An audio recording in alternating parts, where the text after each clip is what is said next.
Certainly. Below is section 1 of your HFY sci-fi story, written in 700 words, focused, detailed, and completely free of repetition or filler. It's crafted for quality and clarity, optimized for a faceless video format. The transport ship hummed with sterile efficiency as it exited slip space above Earth. A small group of alien students gathered near the observation window, expecting to be underwhelmed. Lervax adjusted his ocular membrane, running diagnostics on the blue-green sphere below. This is what the humans call a death world. It appears average. CHO's fur bristled in mild contempt. If that's a death world, I'm a furless primate. Their gravity's high, yes, but not unprecedented. I've trained in worse conditions. Tyluk said nothing, absorbing the view with her usual silence. Her species spoke less, felt more. Even from orbit, something about Earth made her stomach coil. The orbital station's docking AI flickered to life, its tone polite but firm. Visitors are advised to wear full biointegrated suits at all times when on Earth's surface. Atmospheric exposure protocols are non-negotiable. Human immune systems may tolerate your biology, but Earth's ecosystem will not. Lervax scoffed. Dramatic. Typical Homo sapiens. They were met at the airlock by Instructor Vithul, a tall, thin being from the gas world Erixa, whose voice vibrated through multiple frequency bands. You are not here to critique aesthetics. You are here to learn why no other advanced civilization has emerged from this planet. And why, against all odds, humanity did. Their descent into the atmosphere was turbulent. The shuttle vibrated violently, lightning flashing against the hull. The pilot, a human, didn't flinch. Bit of weather, he said with a grin. When they touched down in what humans called the temperate zone, the students disembarked onto solid ground, their suits whirring to compensate for gravity and temperature. The air was thick with particles, spores, unfiltered life. Their internal monitors blinked red, microbial saturation at unsafe levels. Pathogens are attempting chemical breaches on multiple vectors, Lervax muttered. This level of bioaggression is statistically absurd. A guide approached. She looked unremarkable by human standards. Lean, late 20s, faint scars visible along her jawline. Welcome to Earth, she said. Don't touch anything unless it asks permission first.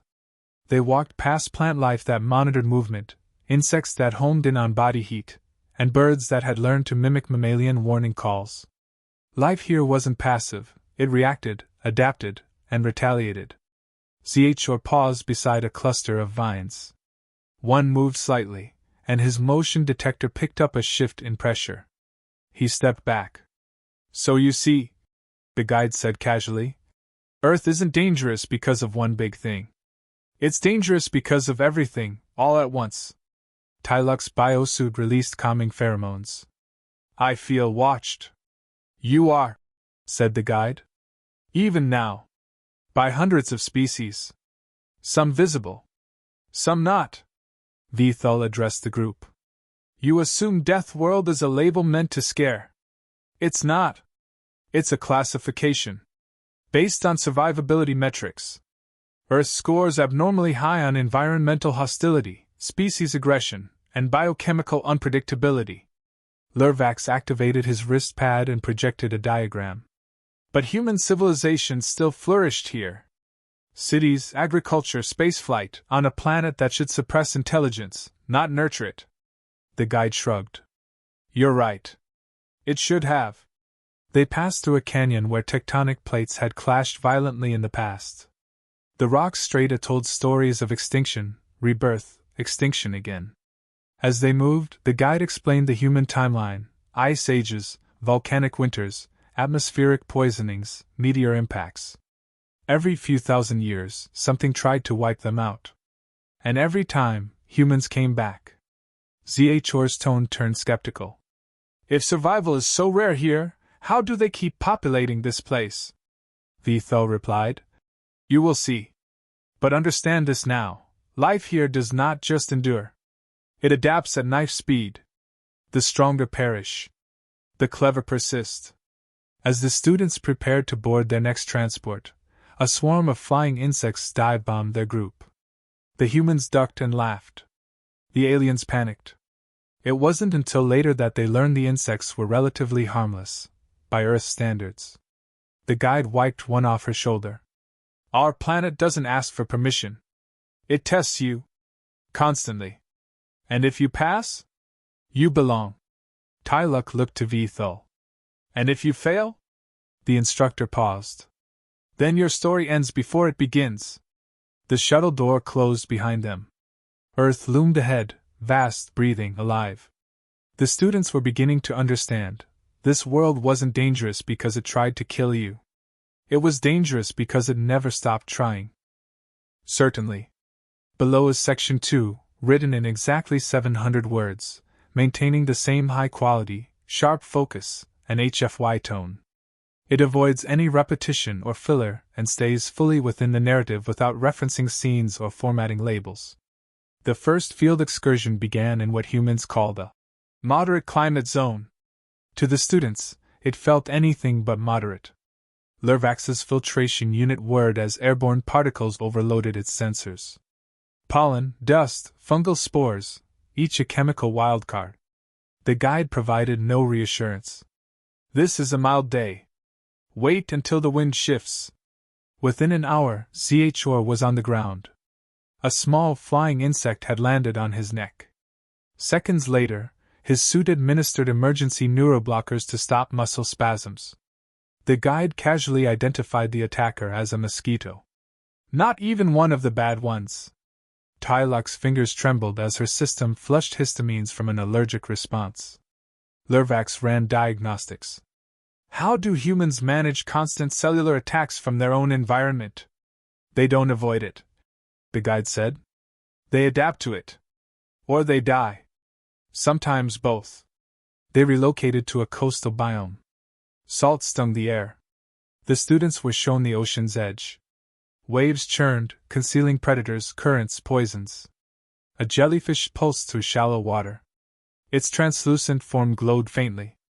Tyluk knelt, drawn by its beauty. Vethul shouted, but too late. Her hand had brushed the tendrils. Her suit hardened around the burned site. She collapsed, muscles locking.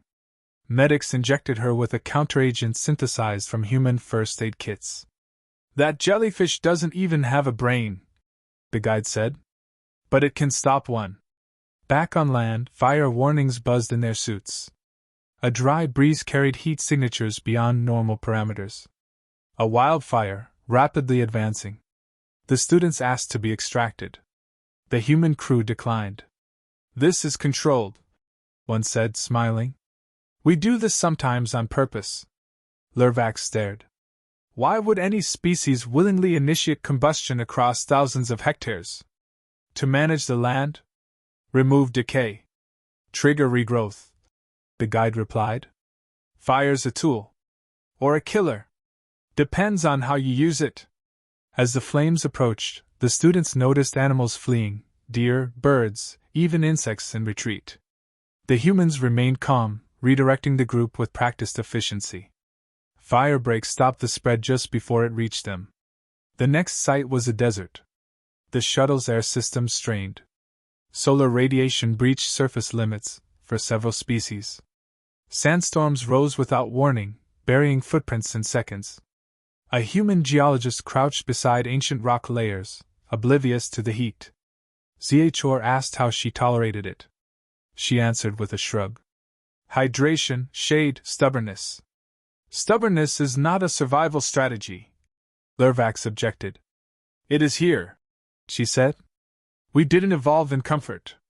Days later, they stood at the edge of a glacial field. Ice stretched endlessly, jagged and ancient. Wind chills sliced through adaptive layers. Even with suits, the students began losing motor coordination.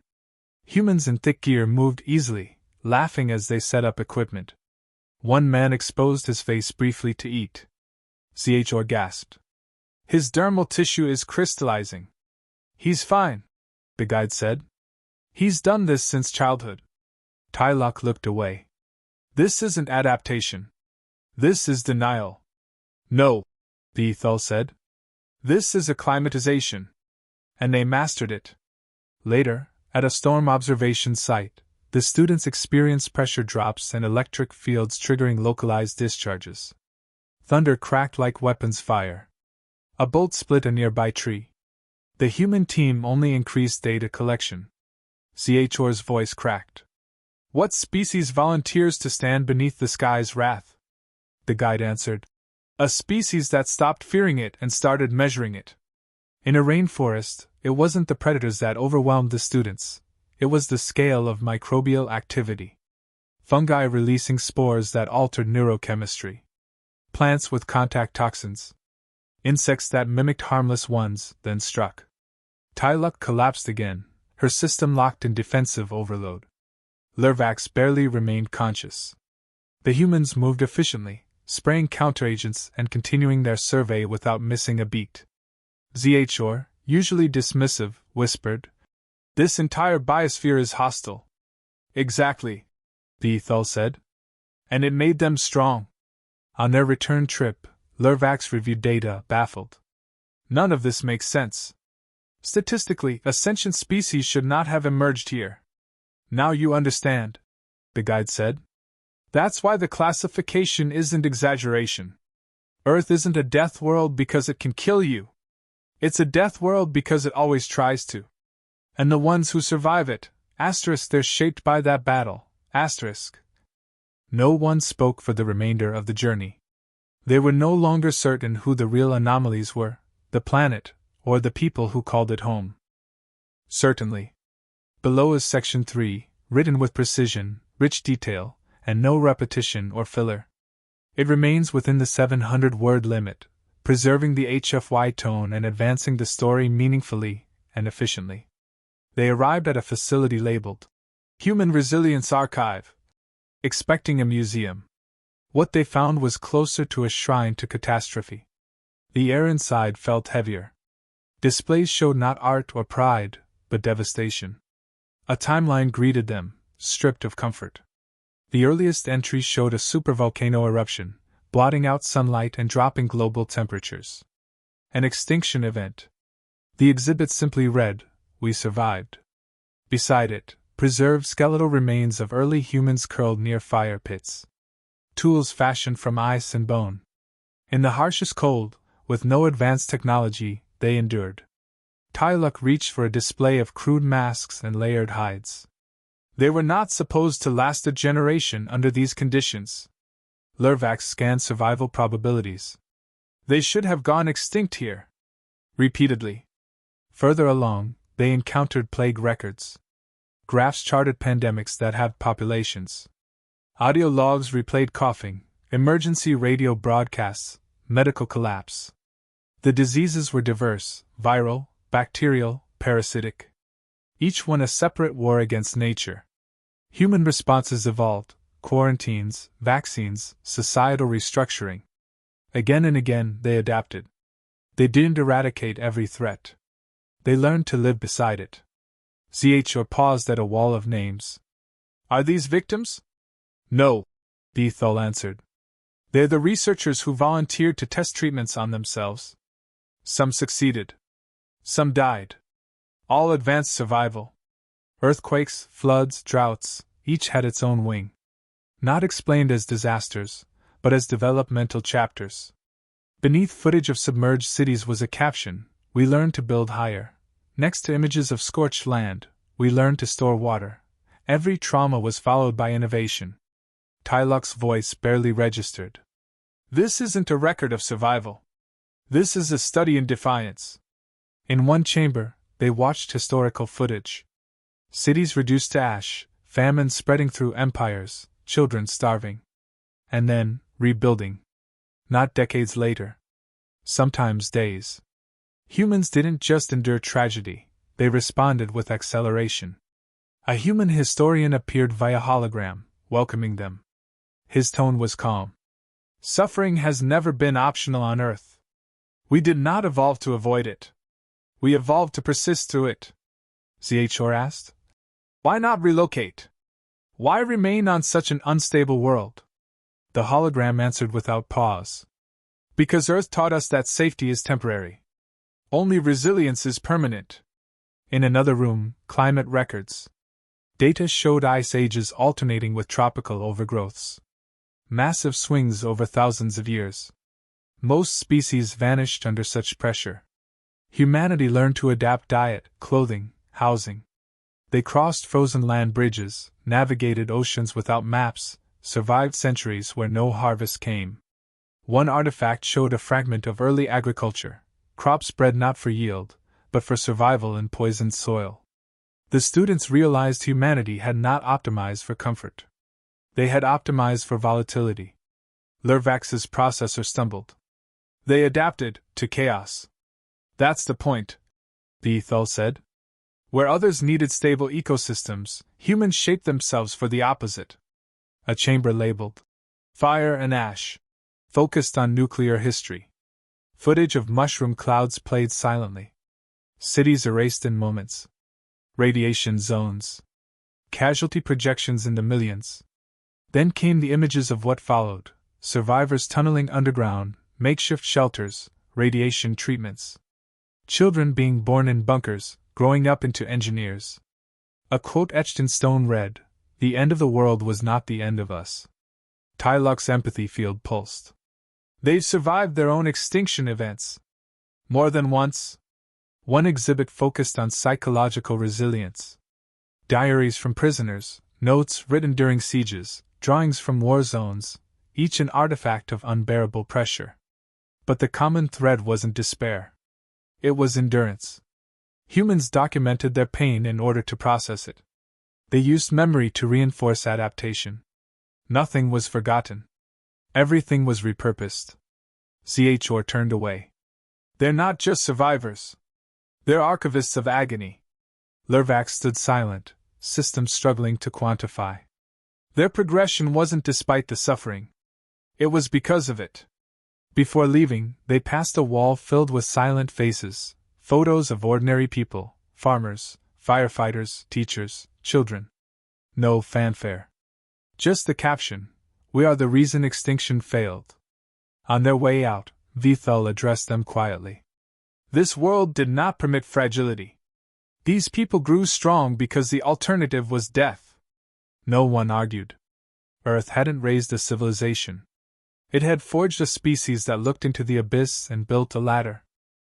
Certainly. Here is Section 4, written in 700 words, precise, deeply detailed, and consistent with the HFY narrative tone. The content is completely original, progresses the story meaningfully, and avoids all repetition or filler. They were granted access to human military archives under strict observation. Not for combat history, but for behavioral analysis. The first section detailed primitive conflict, tribes wielding sharpened stone, clashing not for conquest, but for resources. Survival demanded territorial defense. Violence wasn't instinctual, it was calculated. Lervax examined early patterns of warfare and paused. They fought not only when necessary, but often when hopeless. They fight because surrender means extinction, Bethel said. Hope is not required. As the students studied battlefield logs, they observed something else: how humans changed warfare with each generation. From iron blades to kinetic weapons, from gunpowder to orbital strikes. Not just tools evolved, but strategy. With every new method of killing, they built even faster ways to protect. ZHR studied data on guerrilla warfare, underdogs using terrain, timing, and chaos to resist superior forces. They fight smarter when weaker. And harder when outnumbered, added the guide. Defeat is temporary. Retaliation is inevitable. Footage showed civilians turning into resistance. Farmers, students, scientists, picking up arms when needed. They weren't trained. They weren't ready. But they didn't wait for permission to defend themselves. Tyluk quietly asked, "How do they justify such obsession with conflict?" A display answered her.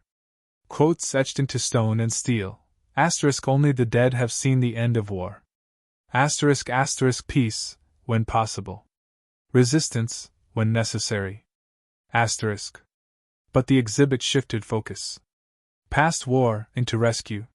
Shelves filled with worn-out medkits, rescue drones, and journals from soldiers who died pulling strangers from wreckage. Heroism wasn't mythology, it was protocol. Sacrifice, embedded in doctrine. Lervax blinked through footage of firefighters running toward collapsing buildings, medics shielding patients during bombardments. They do not avoid danger. They choose proximity. They calculate impact. Bethel corrected. Risk is measured against outcome. Fear does not override duty. The psychological archive was most unsettling. Records from soldiers who returned broken, shattered minds, haunted memories. Yet most kept returning to help others avoid the same fate. They didn't run from trauma. They built systems to carry it. Humans formed networks not just of command, but of care. After-action reports included emotional assessments. Failures were studied not only tactically, but morally. Mistakes weren't buried, they were dissected, preserved, and taught. In one terminal, they reviewed the aftermath of global wars. Cities flattened. Economies gone. Yet within months, the rebuilding began. Children returned to school in bombed-out structures. Engineers repurposed military logistics to restore infrastructure. HFY scrolled through hundreds of pages. No other species weaponizes recovery this efficiently. Tyluk looked at relief efforts sent to enemies, even before peace was signed. They rebuild even those who tried to destroy them. It's strategic, Bethel noted. But it's also cultural. They understand vengeance is easy. Stability is harder. They entered the final hall, space warfare. Footage showed early orbital missions where everything went wrong. Rockets exploded. Crews died in silence. And still, they launched again. Not with vengeance, but with persistence. The first off-world colonies had failed repeatedly. Equipment malfunctioned. Supply chains collapsed. Yet humans refused to retreat. They didn't simply want to escape Earth. They wanted to carry its lessons beyond it. Lervax reviewed blueprints of spacecraft powered by nuclear fusion, dangerous, volatile, and often experimental.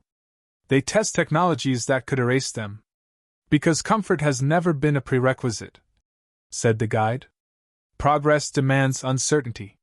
The students examined psychological profiles of long-duration crews, people who volunteered for isolation, radiation exposure, and endless risk. Most had lost people in previous missions. Still, they signed up again. HFY stared at the records. Do they feel fear at all? They feel it constantly, Bethel said. But they continue. That's the difference. In the final archive, personal letters, mothers writing to children from war zones, astronauts sending messages back to dying relatives, rescuers recording final words for families they'd never meet. None asked to be remembered as victims. Only as people who chose to act. Tyluk's voice was steady now. They don't crave violence. But they do not retreat from it. They reshape it. And they reshape themselves in the process. Lervax added. No single trauma defines them. Only the response. As they left, none spoke. Not out of fear. Not confusion. But comprehension. They no longer viewed humanity as reckless or anomalous. They saw the full pattern, survival not through strength or numbers, but through relentless transformation.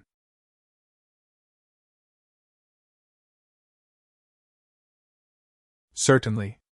Below is Section 5, written in 700 words, concluding the story with depth, clarity, and a powerful HFY tone. The narrative remains sharp and focused, with no repetition or filler, delivering a complete and satisfying arc. The debriefing took place aboard a neutral station orbiting Earth. The visiting students were changed, quieter, more deliberate. Their instructors posed final questions to assess comprehension. But none of the students offered immediate analysis. Not because they lacked insight, but because they now understood the scale of what they'd witnessed. HFY finally spoke. Our curriculum misrepresented the classification. Earth isn't a death world because of its ecosystem alone. That was only the first layer. Lervax followed. The biosphere, the climate volatility, the disease vectors, they are catalysts. But the core anomaly is behavioral. Humanity isn't adapted to Earth. They've reshaped themselves to exceed its limits. Tylok added. We studied hundreds of resilient species. But humans are the first case where trauma became a forge, not a flaw. They began submitting reports, but instead of focusing on Earth's dangers, the files centered on human reaction patterns. The willingness to act under uncertain odds. The ability to convert loss into propulsion. The systemic incorporation of failure as part of progression. One entry summarized it succinctly. * They fail better each time. Then turn failure into fuel. * Vethul compiled comparative models. In every other Deathworld scenario, native intelligence either stagnated, collapsed, or adapted through avoidance. Only Earth birthed a species that advanced by confronting inevitability. Death was not an end. It was a known variable. A certainty they acknowledged without worshipping. One instructor reviewed the logs and questioned the objectivity. Isn't this reverence excessive? Tylok answered directly. No. It's statistical reverence. Analytical. You can model resilience. But not this scale of recursive improvement under hostile input. The analysis shifted from biology to philosophy. Humans didn't merely survive their environment. They interrogated it. Where other species evolved around limits, humans challenged them. Where pain existed, they sought meaning. And where meaning failed, they created it. The team uncovered literary samples, fiction, myth, poetry, all describing mortality as both terror and triumph. Loss as something not just endured, but transformed into art, ritual, and purpose. HFY highlighted one finding. They predict their own extinction. They write it, film it, analyze it. Not to romanticize death, but to plan around it. In tactical seminars, they compared human decision-making under duress. In simulations where evacuation failed, humans defaulted to improvisation, not abandonment. They reorganized, redistributed, prioritized others. Not because they expected to win, but because choosing to resist had intrinsic value. Lervax submitted a sub-report on cognitive elasticity. They exhibit irrational hope. And yet outcomes show it's often productive. Their optimism is functionally strategic. Another instructor raised a concern. Doesn't that make them dangerous? Unpredictable? Vethul responded without hesitation. Yes. And that's what makes them essential. The Council had initially classified humans as emergent, volatile, unrefined. But after review of the students' logs, that label was reconsidered. Earth was not primitive. It was primal. Humanity wasn't underdeveloped. It was constantly under siege by nature, by time, by itself. And yet, it kept pushing forward, dragging its fragility with it. Further evidence revealed that in every contact scenario with external civilizations, humans approached first not with conquest, but curiosity. With offers to share medicine, data, language. And when rejected, they didn't retaliate. They waited. Watched. Learned. Even in conflict, retaliation was proportioned. They studied enemy behavior patterns to identify instability, and then offered terms of peace that prioritized reconstruction over dominance. Tylok summarized it best. They don't conquer. They outlast. Not through force. Through function. A final analysis compared humanity to known apex predators. Humans didn't fit. Too cooperative. Too adaptable. And yet, in total war simulations, no species could match their endurance curve. Attrition favored them. Always. When asked why, Vethul answered, because every generation is raised by survivors. And that memory becomes muscle. In closing remarks, the students were asked what Earth should be classified as going forward. HFY said, not just a death world. Tylok said, a crucible. Lervax concluded, it is a proving ground, for species and for spirit. When their ship departed, they didn't look back out of sentiment. They looked back because Earth had shifted from a subject of study to a mirror. It showed them not only what humans were, but what others might become, if they ever stopped avoiding hardship and started evolving through it.